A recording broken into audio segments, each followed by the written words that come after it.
어느 날 밤 엄마의 떨리는 목소리에 잠이 깬 소피아는 순식간에 현실을 깨달았어요. 창밖으로 들리던 그 이상한 소리는 천둥이 아니라 폭격 소리였어요. 아빠는 이미 비상가방을 싸고 계셨고 라디오에서는 긴급 뉴스가 흘러나오고 있었습니다. 빨리 옷을 입어 소피아. 지금 당장 나가야 해. 가족들은 서둘러 집을 나섰더니 거리는 이미 사람들로 가득했어요. 모두들 큰 가방을 들고 어디론가 급히 향하고 있었습니다. 어제까지만 해도 평화롭던 키우의 거리가 순식간에 피난민들의 행렬로 변해버렸더라고요. 지하철역으로 향하는 길에 소피아는 올렉사와 카테리나를 만났습니다. 두 친구의 가족도 마찬가지로 급히 집을 나선 상황이었어요. 어제 함께 영화를 보며 웃던 아이들이 이제는 서로를 꼭 붙잡고 불안에 떨고 있었습니다. 지하철 터널 안은 상상했던 것보다 훨씬 많은 사람들로 붐볐어요. 노인들, 어린아기를 아는 어머니들, 펫샵에서 가져온 강아지와 고양이들까지 모든 키우 시민들이 이 좁은 공간에 모여 있었더라고요. 소피아는 처음에는 이 모든 상황이 꿈인 것 같았습니다. 어제 아침까지만 해도 아빠가 만들어준 블루베리 팬케이크를 먹으며 행복해했는데 이제는 딱딱한 지하철 바닥에 앉아 통조림 빵을 나누어 먹고 있었으니까요. 이게 도대체 어떻게 된 일인지 설명해 드릴게요. 이야기를 듣기 전 좋아요와 구독 부탁드립니다. 안녕하세요. 저는 우크라이나에서 사는 소피아라고 해요. 저는 오늘 터널에서의 첫날 밤을 보내고 있어요. 도저히 잠이 오지 않았어요. 아이들이 우는 소리, 어른들의 걱정스러운 대화, 그리고 가끔씩 들리는 먼 곳의 폭발음들. 스냅과 토끼 인형을 꼭 안고 있어도 무서움은 사라지지 않았습니다. 그런데 신기한 일이 벌어졌어요. 터널에 있던 다른 아이들과 자연스럽게 친해지기 시작한 거예요. 처음에는 서로 낯설어 하던 아이들이 점점 하나의 큰 가족같이 되어갔더라고요. 소피아는 7살 된 막심이라는 남자아이의 손을 잡아주곤 했어요. 막심이는 부모님과 헤어져서 할머니와 함께 있었거든요. 터널에서의 생활은 생각보다 체계적이었습니다. 어른들은 시간대별로 역할을 나누어 아이들을 돌보았고 의사 선생님들은 응급 상황에 대비했어요. 선생님들은 아이들이 지루하지 않도록 노래를 가르치거나 그림을 그리게 했습니다. 소피아가 가장 기억에 남는 순간은 어느 날 밤이었어요. 터널 전체가 정전이 되어서 깜깜해졌을 때 누군가가 기타를 꺼내서 노래를 부르기 시작했거든요. 그러자 한 명, 두 명씩 목소리를 더하더니 결국 터널 전체가 합창단이 되어버렸어요. 그 순간만큼은 모든 걱정을 잊을 수 있었습니다. 며칠이 지나자 소피아는 이상한 현상을 발견했어요. 어른들은 점점 더 조용해지고 있었는데 아이들은 오히려 더 밝아지고 있었거든요. 아마도 아이들이 어른들보다 상황에 더 빨리 적응하는 것 같았어요. 소피아 자신도 처음에는 매일 울었지만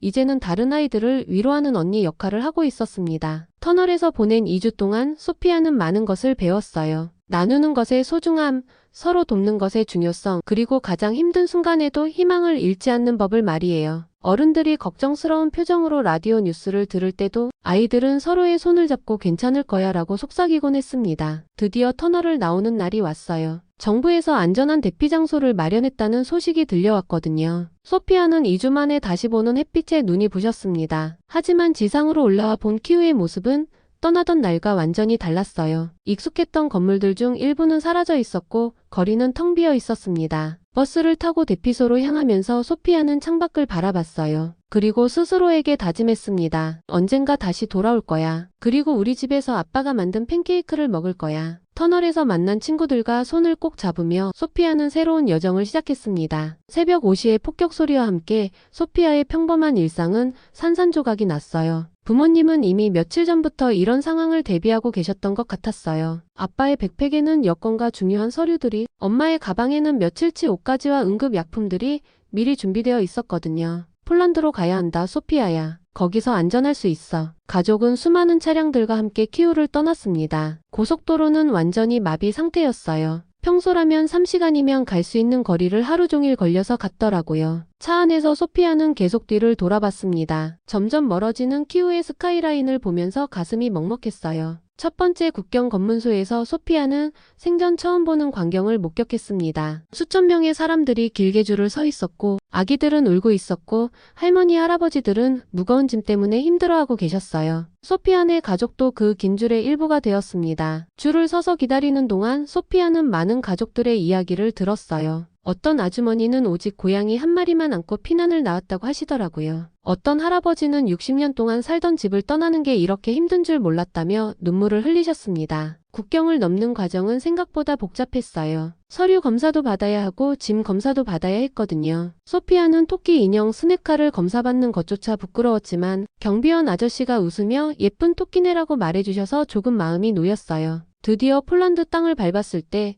소피아는 예상과 다른 광경을 봤습니다. 국경 너머에는 수많은 자원봉사자들이 기다리고 있었어요. 따뜻한 음식과 담요, 그리고 무엇보다 따뜻한 미소로 피난민들을 맞이하고 있었거든요. 안녕하세요. 먼 길 오시느라 고생 많으셨습니다. 폴란드 아주머니 한 분이 유창한 우크라이나어로 인사를 건넸어요. 그분은 마가렛이라는 이름의 초등학교 선생님이셨는데 자원봉사로 나오셨다고 하더라고요. 소피아는 그 순간 세상에는 선한 사람들이 더 많구나라는 생각이 들었습니다. 임시 대피소는 학교 체육관을 개조한 곳이었어요. 수백 개의 간이 침대가 줄지어 놓여 있었고 한쪽에는 아이들을 위한 작은 놀이 공간도 마련되어 있었습니다. 소피아는 처음에는 이런 곳에서 자야 한다는 게 서글펐지만 점차 이곳도 하나의 큰 가족 같다는 느낌을 받았어요. 대피소에서 소피아는 다양한 지역에서 온 아이들을 만났습니다. 마리우폴에서 온 9살 안나, 하르키우에서 온 12살 이반, 그리고 루안스크에서 온 8살 올렉사까지 모두들 각자의 피난 이야기를 가지고 있었어요. 가장 인상 깊었던 친구는 안나였어요. 안나는 피난 과정에서 아빠와 헤어졌다고 했거든요. 하지만 그 어린 나이에도 아빠는 나라를 지키러 남으셨어. 나는 아빠가 자랑스러워라고 말하더라고요. 소피아는 안나의 용기에 감동받았습니다. 대피소에서의 일상은 나름의 규칙이 있었어요. 아침 7시에 일어나서 함께 아침을 먹고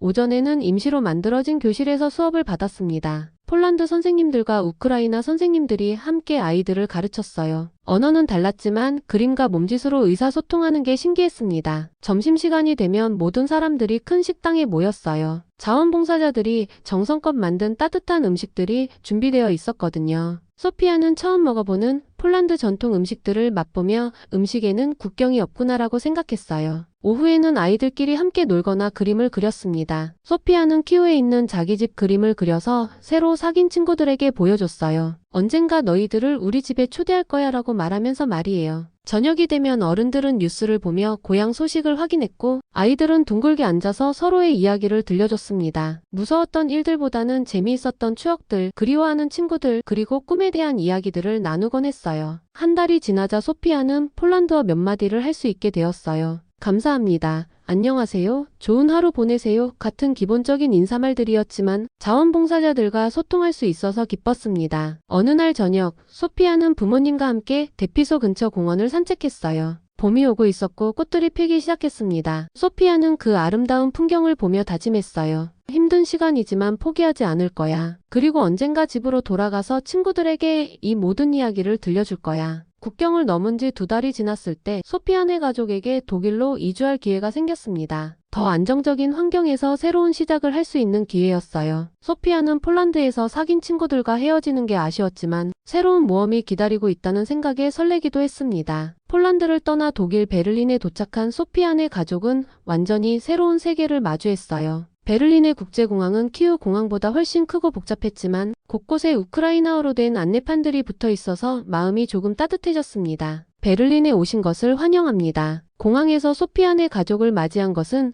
한스라는 이름의 독일인 할아버지였어요. 할아버지는 은퇴한 교사셨는데 자원봉사로 난민 가족들을 도와주고 계셨거든요. 그분의 친절한 미소와 서툰 우크라이나어 인사말이 소피아에게는 큰 위안이 되었습니다. 걱정 마세요. 여기서 새로운 시작을 할 수 있을 거예요. 한스 할아버지는 소피아네 가족을 베를린 외곽의 작은 아파트로 안내해 주셨어요. 비록 작은 공간이었지만 침실 2개와 작은 부엌 그리고 거실이 있는 완전한 집이었습니다. 키우에 있던 집보다는 작았지만 몇 달 만에 다시 자신들만의 공간을 갖게 된 것이 감격스러웠어요. 소피아가 가장 먼저 한 일은 새 방에 스냅카 토끼 인형을 놓는 것이었습니다. 그 작은 인형이 있으니 어디든 집 같은 느낌이 들었거든요. 창문 밖으로는 작은 공원이 보였고 아이들이 뛰어노는 소리가 들려왔어요. 독일에서의 첫 번째 도전은 언어였습니다. 소피아는 우크라이나와 러시아어 그리고 조금의 영어는 할 수 있었지만 독일어는 완전히 새로운 언어였어요. 구텐닥도 처음에는 구텐탁이라고 발음했더니 사람들이 웃더라고요. 하지만 소피아는 포기하지 않았습니다. 매일 아침 독일어 기초 수업에 참여했어요. 수업에는 시리아, 아프가니스탄, 소말리아에서 온 다양한 연령대의 사람들이 함께했습니다. 모두들 각자의 이유로 독일에 온 사람들이었지만 새로운 언어를 배우려는 열정만큼은 똑같았어요. 독일어 선생님인 마르틴 씨는 정말 인상적인 분이었습니다. 그분은 10개 언어를 할 수 있었는데 언어는 새로운 세계로 가는 열쇠라고 항상 말씀하셨어요. 소피아는 그 말이 정말 와닿았습니다. 한 달이 지나자 소피아는 간단한 독일어 문장들을 만들 수 있게 되었어요. 제 이름은 소피아입니다. 우크라이나에서 왔습니다. 라고 자신 있게 말할 수 있었거든요. 9월이 되자 소피아는 독일 학교에 입학하게 되었습니다. 괴테 김나지움이라는 학교였는데 난민 아이들을 위한 특별 프로그램이 있었어요. 첫 등교일 소피아는 긴장해서 밤새 잠을 못 잤습니다. 안녕, 나는 에밀리야. 너는? 소피아의 첫 독일 친구가 된 에밀리는 소피아보다 1살 많은 독일 아이였어요. 에밀리는 우크라이나 위치도 정확히 알고 있었고 소피아의 상황을 이해하려고 노력했습니다. 그 친절함에 소피아는 금세 마음을 열었어요. 학교에서 가장 힘든 과목은 역시 독일어 문학이었습니다. 괴테나 실러 같은 작가들의 작품을 읽는 것은 소피아에게 큰 도전이었어요. 하지만 에밀리와 다른 친구들이 도와주어서 점차 향상될 수 있었습니다. 반면 수학과 과학은 상당히 쉬웠어요. 숫자와 공식은 언어와 상관없이 동일했거든요. 소피아는 수학 시간에 특히 뛰어난 성과를 보여서 선생님들을 놀라게 했습니다. 학교 생활에서 가장 기억에 남는 순간은 문화의 날 행사였어요. 각 나라에서 온 학생들이 자신의 문화를 소개하는 시간이었거든요. 소피아는 우크라이나의 전통 의상을 입고 바렌키라는 전통빵을 만들어서 친구들에게 나누어 주었습니다. 와, 정말 맛있어. 소피아, 너희 나라 음식은 정말 맛있구나. 친구들의 반응을 보며 소피아는 자신의 문화에 대한 자부심을 느꼈어요. 그리고 다른 나라 친구들의 문화도 배울 수 있어서 즐거웠습니다. 겨울이 되자 소피아는 독일의 크리스마스 문화를 경험하게 되었어요.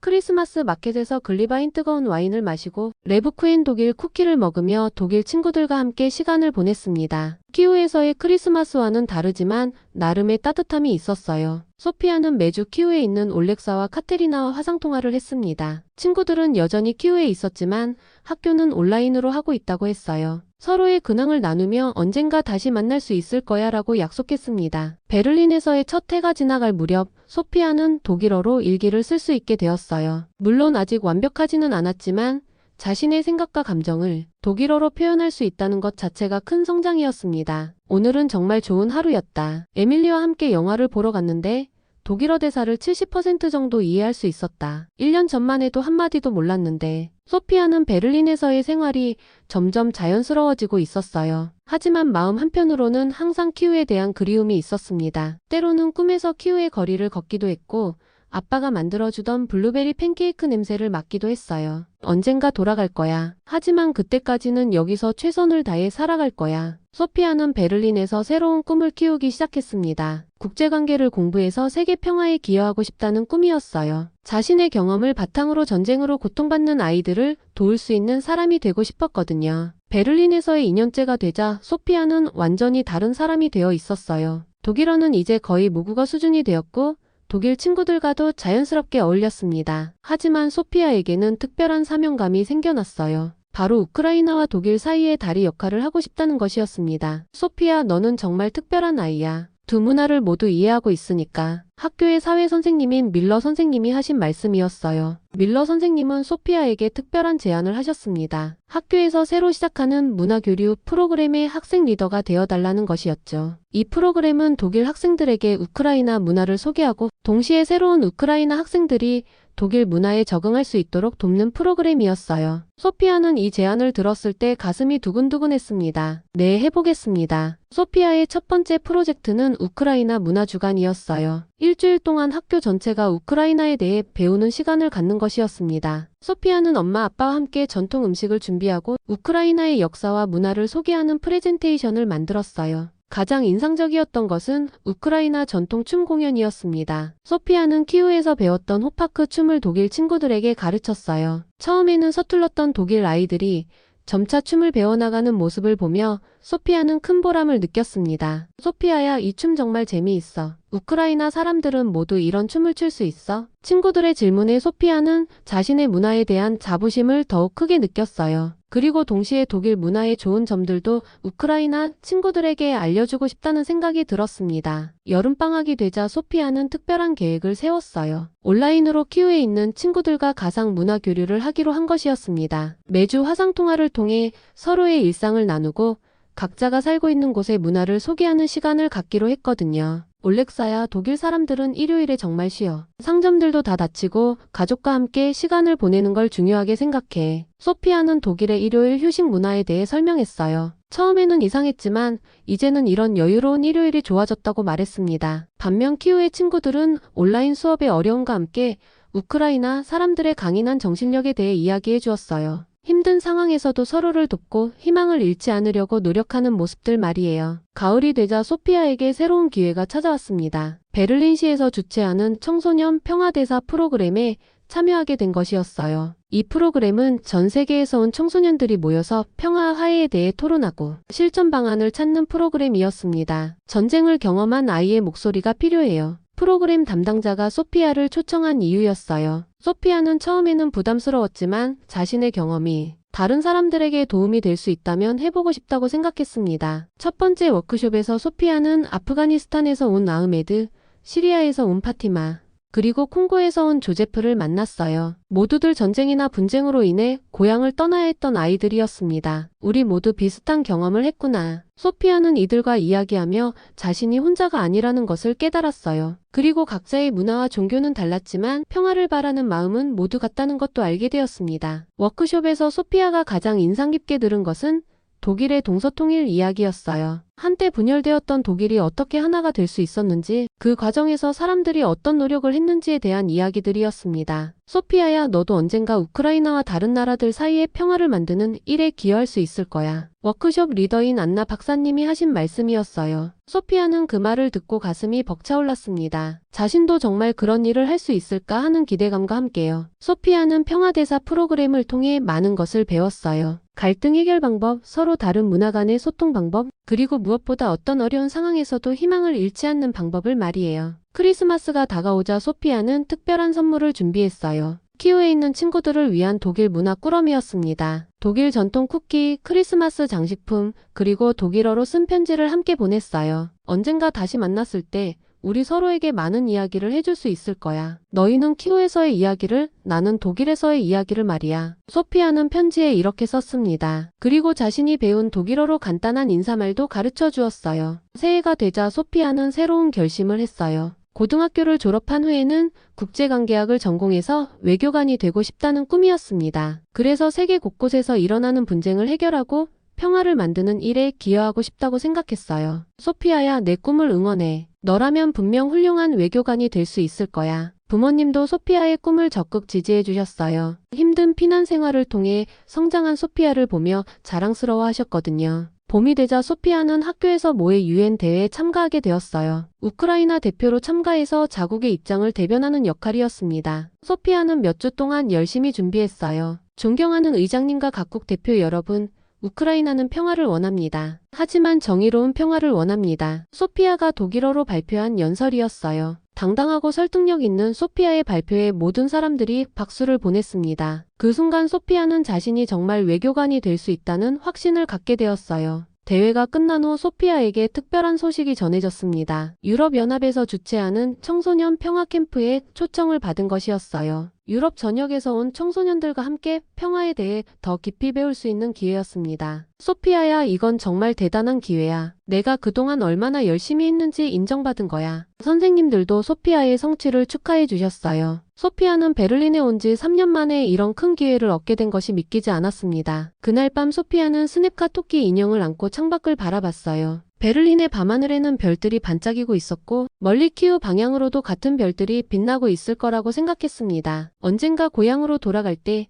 나는 더 큰 사람이 되어서 돌아갈 거야. 그리고 내가 배운 모든 것들로 우크라이나를 더 아름다운 나라로 만드는 데 기여할 거야. 소피아는 두 나라를 잇는 다리가 되겠다는 자신의 꿈을 더욱 확고하게 다짐했습니다. 고등학교 졸업을 앞둔 소피아는 이제 18세가 되었어요. 베를린에서 보낸 4년의 시간 동안 소피아는 완전히 새로운 사람으로 성장했습니다. 독일어는 물론이고 영어, 프랑스어까지 구사할 수 있게 되었고 국제정치에 대한 깊은 이해를 갖추게 되었어요. 소피아, 너는 우리 학교의 자랑이야. 졸업식에서 교장 선생님이 하신 말씀이었어요. 소피아는 최우등으로 졸업하게 되었고 베를린 훔볼트 대학교 국제관계학과의 장학생으로 합격했습니다. 4년 전 독일어 한마디 몰랐던 소녀가 이룬 놀라운 성취였어요. 졸업식이 끝난 후 소피아는 특별한 편지를 받았습니다. 키우에 있는 올렉사로부터 온 편지였어요. 올렉사는 이제 키우 대학교에 진학했고 컴퓨터 공학을 전공하고 있다고 했습니다. 소피아야, 내가 독일에서 열심히 공부하고 있는 동안 나도 키우에서 열심히 공부했어. 언젠가 우리가 다시 만났을 때 서로 자랑스러운 모습으로 만날 수 있을 것 같아. 올렉사의 편지를 읽으며 소피아는 눈물이 났어요.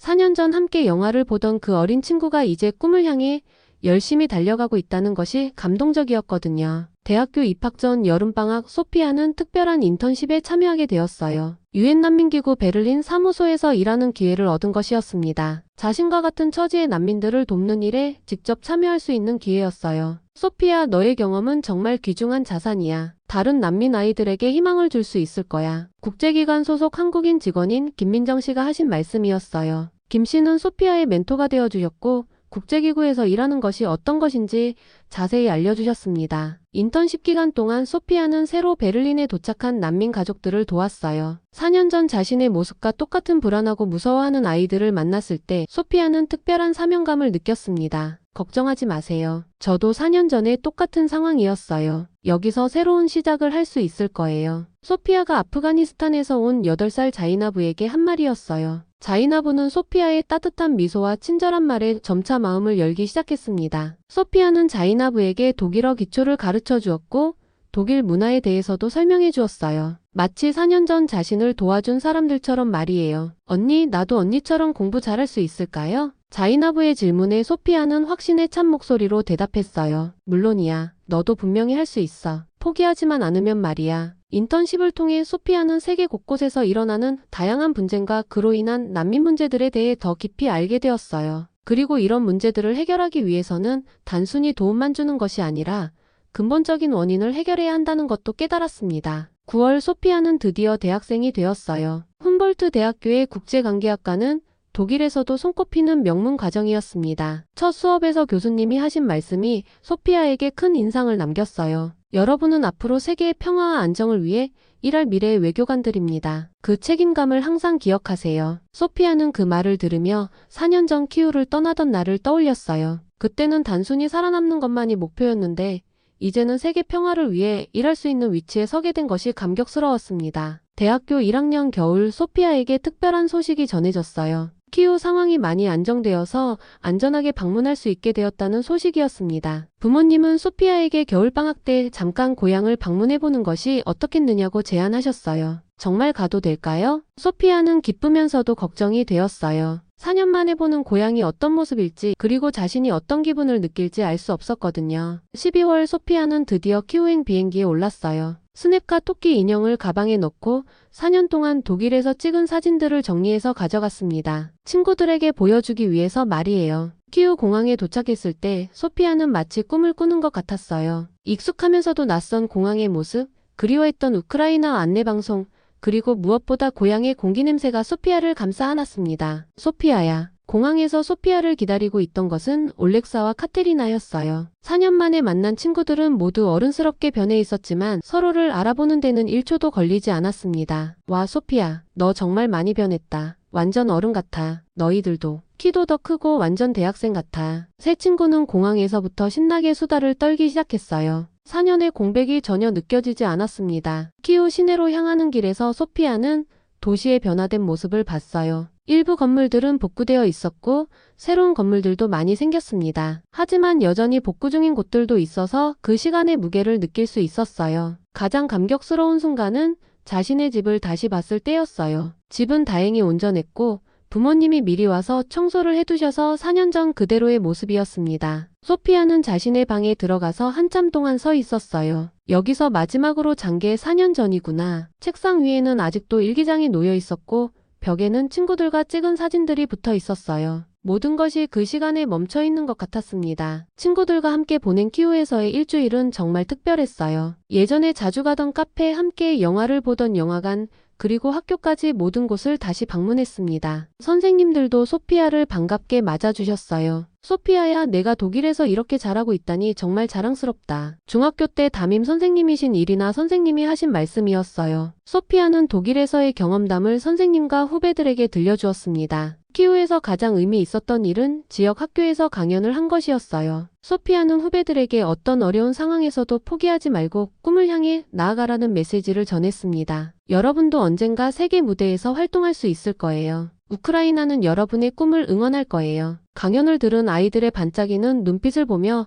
소피아는 자신이 희망의 씨앗을 심고 있다는 느낌을 받았어요. 키우를 떠나는 날, 소피아는 친구들과 공항에서 눈물의 작별을 했어요. 하지만 이번에는 4년 전과 다른 기분이었습니다. 언젠가 다시 만날 수 있다는 확신이 있었거든요. 다음에 만날 때는 우리 모두 꿈을 이룬 모습으로 만나자. 응, 약속. 베를린으로 돌아온 소피아는 새로운 에너지로 가득했어요. 고향에서 받은 응원과 격려, 그리고 무엇보다 자신이 할 수 있는 일이 많다는 깨달음이 소피아를 더욱 열정적으로 만들었습니다. 대학교 2학년이 된 소피아는 국제청소년 평화재단이라는 비영리 단체를 설립했어요. 전쟁을 경험한 청소년들이 서로의 경험을 나누고 평화를 위한 활동을 함께하는 단체였습니다. 우리의 상처는 우리만의 것이 아니야. 이 경험을 통해 더 나은 세상을 만들 수 있어. 재단 창립식에서 소피아가 한 연설이었어요. 그날 전 세계에서 온 10명의 청소년들이 소피아의 비전에 동참하기로 했습니다. 소피아는 이제 단순히 난민이 아닌 세계 평화를 위해 일하는 활동가로서 새로운 정체성을 갖게 되었어요. 키우에서 시작된 여행이 베를린에서 새로운 희망의 씨앗으로 자라나고 있었습니다. 언젠가 전 세계 모든 아이들이